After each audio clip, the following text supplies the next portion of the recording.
Have you been working with a factory overseas or domestically and you're not really getting the quality that you expected? Are you wondering if you made the right choice to go with that factory and you're looking for maybe some new suggestions? My name is Rachel Erickson. I'm a performance apparel expert, and I've been working with factories overseas and domestically for 20 years of my career. I want to tell you a little bit of a client success story that we've been seeing at Unmarked Street regarding resourcing capabilities. When we came into their company a little over a year ago, they were working with an overseas vendor who was giving them really high costing. And while the quality of their sewing was good, their timing was completely messed up.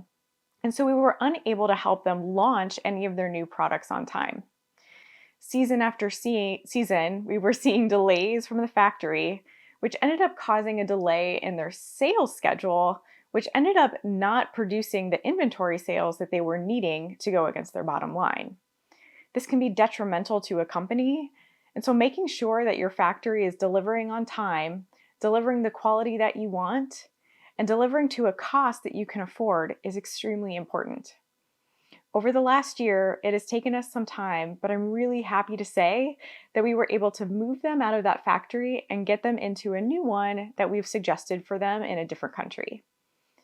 If you're looking for someone to come in and help you with a similar project, getting you out of a situation that's maybe not ideal for you and your brand, please call me. You can reach me at unmarkedstreet.com.